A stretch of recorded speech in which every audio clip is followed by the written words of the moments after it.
And I can also make sure they are aligned properly by using these controls here. So now if I change one of them, Figma will automatically keep the same distance of 32 pixels between these items. And by the way, I'm holding down the Option key and hovering on this element to learn the distance between these two. It's a very handy feature. Now for this particular project, I would like the menu to be positioned right next to my logo. So in the wireframe, it's positioned in the middle, but I think it would work much better if it was positioned right here. So what I can do is I can grab the logo and I can simply drop it into frame 19. And that positioned it right at the very end, but I can use my arrow keys, left, to bring it into the position I want. And because this auto layout frame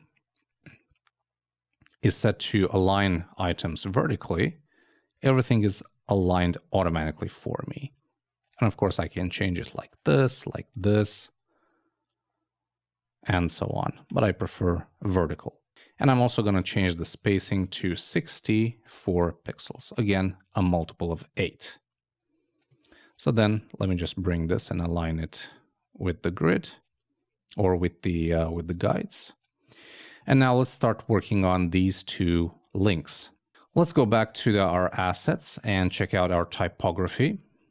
We can see that the lowest element here is heading 6, which has a font size of 21 pixels. So let's use that. Select these two. We'll use Proxima Nova, bold, 21, and 30 for line height. Now, just looking at this, I find that these links are a bit too big. So I'm going to reduce their size. Now, if you remember from the typography example, we used a type scale, right, of 1.414. And 21 pixels was the base font size. So if we're missing one of the sizes here, we can just do it ourselves. We can say 21 divided by 1.414, and it's actually like this, and it gives us 14.85, and we'll just round that off to 15. So let's do that. And I'm also going to lower the line height to 24 pixels. Again, a multiple of 8. And that will give us the final properties for the menu items. Now, what about color? Let's select both of these, and I'm going to set the color to black. And I'm going to show this as a list. So select black from this list. Awesome. What's next? We have the social media icons.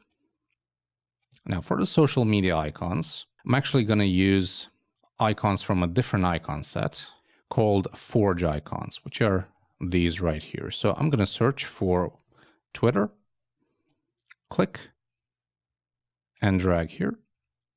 And I'm going to resize this to be 32 pixels.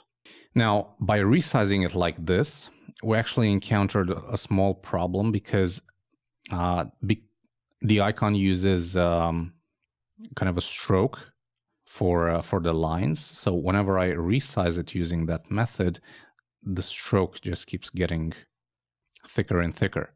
So if you run into this problem and you have issues resizing an element in Figma, you can scale it like so, or pressing the K keyboard shortcut, and then holding Shift, click and drag until you get it to the desired size, which in my case is 32 pixels.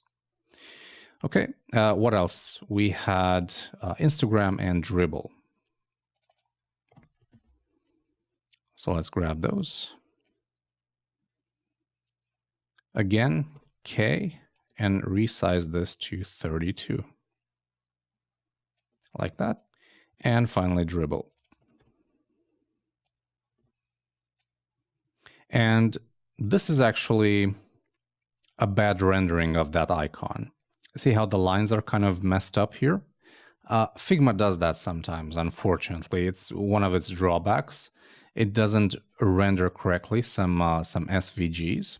So in that case, we're going to have to look for our icon elsewhere. So I'm going to search for dribble here.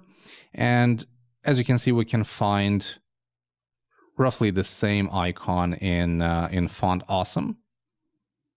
So this was the one that we're planning to use. And this is the one from Font Awesome. So let's grab that. It has the same style, which is outline. And this is a much bigger icon by default. So let's just resize it like so to 32 pixels, like that. And we might need to tweak it a little bit because these icons here, they have kind of this padding. Twitter does as well, but this is, oops. This is a bit different. So we're just gonna have to gently resize it until they're roughly the same size here.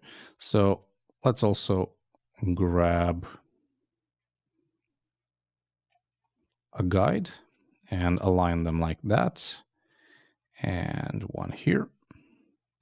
And let's resize the Twitter icon as well to something like that. Okay, so now we can go ahead and delete these two guides. And we can grab these icons, Shift A to create an auto layout, align them properly in the middle, and we're going to set 32 pixels of distance between them, like so. And then let's move them to the left a little bit. And let's go ahead and I'll leave a 64 pixel gap like that between this and the edge. And then we can even drag a guide right there. Okay, so those are the social icons. So our header is starting to take shape. Let's see about this line here. This is a separator, and I'm going to keep it, but I'm going to change its stroke color. And I'm going to use black, probably black 10. I think that looks pretty good. So it's barely visible, but it's still there. And just so we don't forget, let's select these icons. And Figma has this awesome feature when you select more than one element. It gives you all the colors that are present in that selection. So I can change the color of multiple elements at the same time. So I'm going to use black for these as well. So our defined black color. Now, let's take a look at our header, see what else it needs. So it looks pretty good, but one thing that's bothering me is that this contact information is here in the hero area, and I think it would work better if it was placed here next to these social media icons, because there are both ways to contact Robert Fox. So it would make more sense to have the contact information here in the header where it's more visible rather than here. So what I'm going to do is grab these two, Command X, and I'm going to paste them here. For fill, I'm going to use black, but for the email, because I want this to be a link, I'm going to use the primary, like so. I'm going to select them, Shift A to create an auto layout frame. And I'm going to select 32 pixels, align them vertically like so. And then I'm going to select this and this, Shift A again to create another auto layout frame using all of these elements. And I'm going to select 64 pixels distance between these. And I'm also going to align them in the middle like so. And I'm just going to make sure that the alignment there is correct. On top of that, I want to add a small separator between this section and this section. So I'm going to select this frame, press L for line tool, click and drag while holding down Shift. I'm going to create a small line that's 1 pixel wide and 16 pixels in width. And for the stroke color, I'm going to select black 25.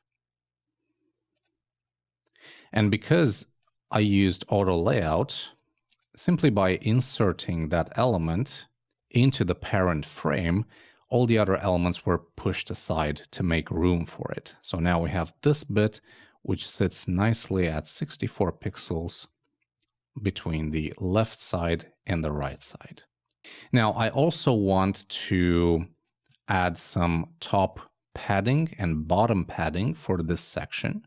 So I'm going to select this and then this, and I'm going to group them up, Shift A, to add an auto layout on all of these sections.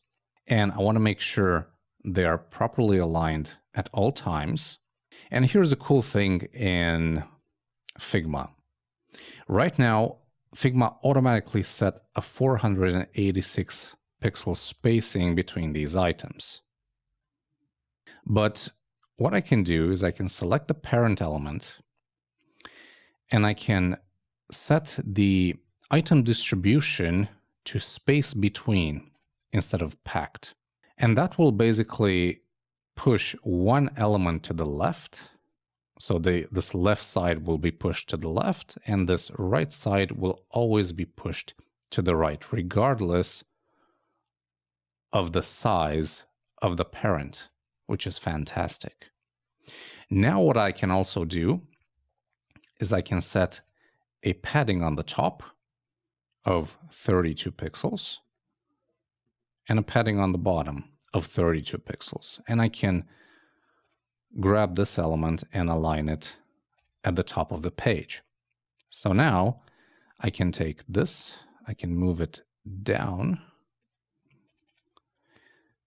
So I now have my 32 pixel padding on all elements. That's pretty cool, isn't it? And now I can grab this element and I can group them up as header. And that's it.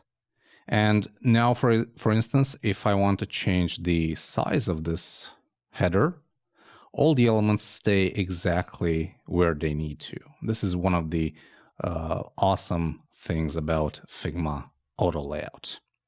And that's our header. Okay, now it's your turn. So go ahead and design the header for your version of the website. And you can use my design, that's totally fine, or you can create your own. Maybe you want the navigation to be centered. Maybe you don't want the contact information to be there. Maybe you don't want the social icons to be there. You know, play around with it, create your own version, put your own spin on the project. Now, after the header, we can usually find a hero area. So let's see about that coming up. Hero sections were once considered to be a passing trend, but they actually stuck very well in web design, and nowadays pretty much every website uses one. A hero is the area immediately below or next to the header. Because this is positioned above the fold, it's considered prime real estate. So it displays critical information like the brand offering, benefits for working with the brand, and a call to action. A lot of websites use sliders in the hero area to display, for example, articles, if we're talking about an online magazine, or maybe offers and products if it's an online store. But generally speaking, a hero area usually contains a strong message along with a call to action, and then some supporting media like images and videos. So let's see some real world examples. The first one is from Stripe, again, one of my favorite websites. And here the hero area is this one above the fold. And on this website, the hero contains, the strong message, in our case, payments infrastructure for the internet, a small description, call to action, and then supporting media in the form of these images. And of course, we have this amazing shifting gradient background that really adds to the whole experience. Let's look at another